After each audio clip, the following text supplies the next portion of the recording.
টানা 4 দিনে ভারী বর্ষণ এবং ভারত থেকে নেমে আসা উজান ডলে কুমিল্লা গোমতী নদী আমি আপনাদেরকে যেটি সরাসরি দেখাচ্ছি কুমিল্লা পালপাড়া যে গোমতী নদী অবস্থিত। দর্শক আপনাদেরকে দেখাচ্ছি যে কুমিল্লা গোমতী নদী ইতিমধ্যে পানি অনেক বিপদসীমার উপর দিয়ে অতিক্রম করছে। আমি যেটা দেখাতে চাচ্ছি পুরো গোমতী নদীর যে পানি থেকে সড়কের যে উচ্চতার ব্যবধান মাত্র 3 ফুট যদি উচ্চতা পানি বৃদ্ধি পায় তাহলে কুমিল্লা গোমতী নদীর যে বাঁধ কুমিল্লা গোমতী নদীর বাঁধ ভেঙে গিয়ে নিম্নাঞ্চল প্লাবিত হবে। দর্শক আপনাদের যেটি দেখানোর চেষ্টা করছি সেটি হচ্ছে এদিক দিয়ে একটি ভাঙ্গনের সৃষ্টি হয়েছিল, যেটি এলাকাবাসী বিভিন্ন মাটির বস্তা দিয়ে সেটি কিছুটা বাঁধ নির্মাণ করেছে এবং তারা এই যে সড়কটি আপনাদেরকে দেখাচ্ছি যে সড়কটি তারা বন্ধ করে দিয়েছে যেন কোনো যান চলাচল করতে না পারে, অর্থাৎ ঝুঁকিপূর্ণ এলাকা। আমি যদি আরও কাছ থেকে আপনাদেরকে দেখাই সেটি হচ্ছে যে একদম বিপদসীমার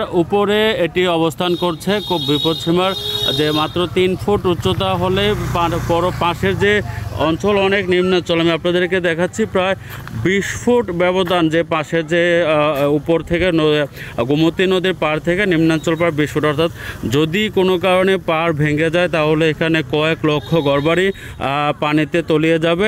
এদিক দিয়ে যে অঞ্চলটি সেটি হচ্ছে কুমিল্লা জেলার বুড়িচং অঞ্চল, যে বুড়িচং অঞ্চল পাশাপাশি বুড়িচংয়ের সংলগ্ন হচ্ছে দেবিদ্বার আছে। দেবিদ্বারে অনেক কয়েকটি থানা খুব বেশি প্লাবিত হবে। আমি আপনাদেরকে যে তথ্য জানিয়ে দিতে চাই, ভারত থেকে আসা যে পানির যে ঢল এবং ক্রমাগত বৃষ্টির কারণে কুমিল্লা গোমতী নদী ইতিমধ্যে বিপদসীমার প্রায় 69 সেন্টিমিটার উপর দিয়ে পানি প্রবাহিত হচ্ছে। অনেক ঘরবাড়ি ইতিমধ্যে ডুবে গিয়েছে। আমি আপনাদেরকে যেটি দেখাচ্ছি বিভিন্ন ঘরবাড়ি ডুবে গিয়েছে, প্রায় 10 লক্ষ হেক্টর জমি ফসলি জমি ইতিমধ্যে ডুবে গিয়েছে এবং অনেক মাছ যেগুলো আছে অনেকের মাছ চলে গেছে এবং ঘরবাড়ি ছেড়ে যে এলাকা যারা গোমতী নদীর দুপাশে বসবাস করতো তারা ইতিমধ্যে তাদের ঘরবাড়ি হারিয়েছে, তারা রাস্তায় অবস্থান নিয়েছে এবং কুমিল্লা সরকারের যে প্রশাসনের উপজেলা নির্বাহী প্রশাসনের পক্ষ থেকে যেটি জানিয়েছে সেটি হচ্ছে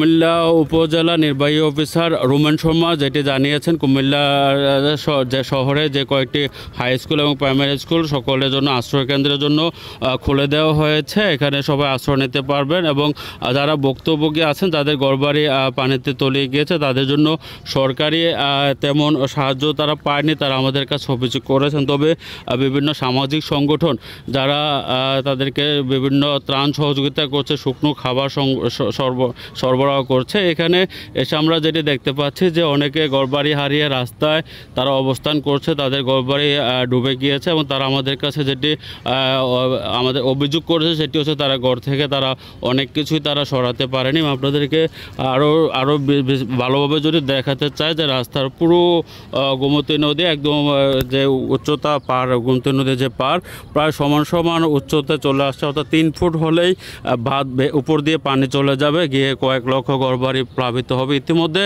আমরা যেটি জানতে পেরেছি যে ভারত থেকে যে ত্রিপুরার যে কিছু গেট আছে ডুম্বুর গেট খুলে দেওয়ার কারণে এবং পাহাড়ি ঢলের কারণে যে বন্যার পরিস্থিতি কুমিল্লার সৃষ্টি হয়েছে। কুমিল্লার পার্শ্ববর্তী যে অঞ্চল সেটি হচ্ছে, আমি যদি আপনাদেরকে ফেনী থেকে আমরা যে তথ্য পেয়েছি, ফেনী এবং নোয়াখালীতে ইতিমধ্যে বন্যার সৃষ্টি হয়েছে। ওখানে হাজার মানুষ পানিবন্দী হয়েছে এবং অনেক লোক মারা যাওয়ার খবর আমরা পেয়েছি। আমরা কুমিল্লাতে গতকাল এবং আজকে মিলে 4 জন নিহত মানে বন্যার কারণে মারা যাওয়ার খবর আমাদের কাছে আসছে। তো এই পর্যন্ত কুমিল্লা গোমতী নদীর যে অবস্থা এবং কুমিল্লা বন্যার যে অবস্থা এ ছিল কুমিল্লা থেকে সর্বশেষ। মোহাম্মদ মাইনুদ্দিন, কুমিল্লা।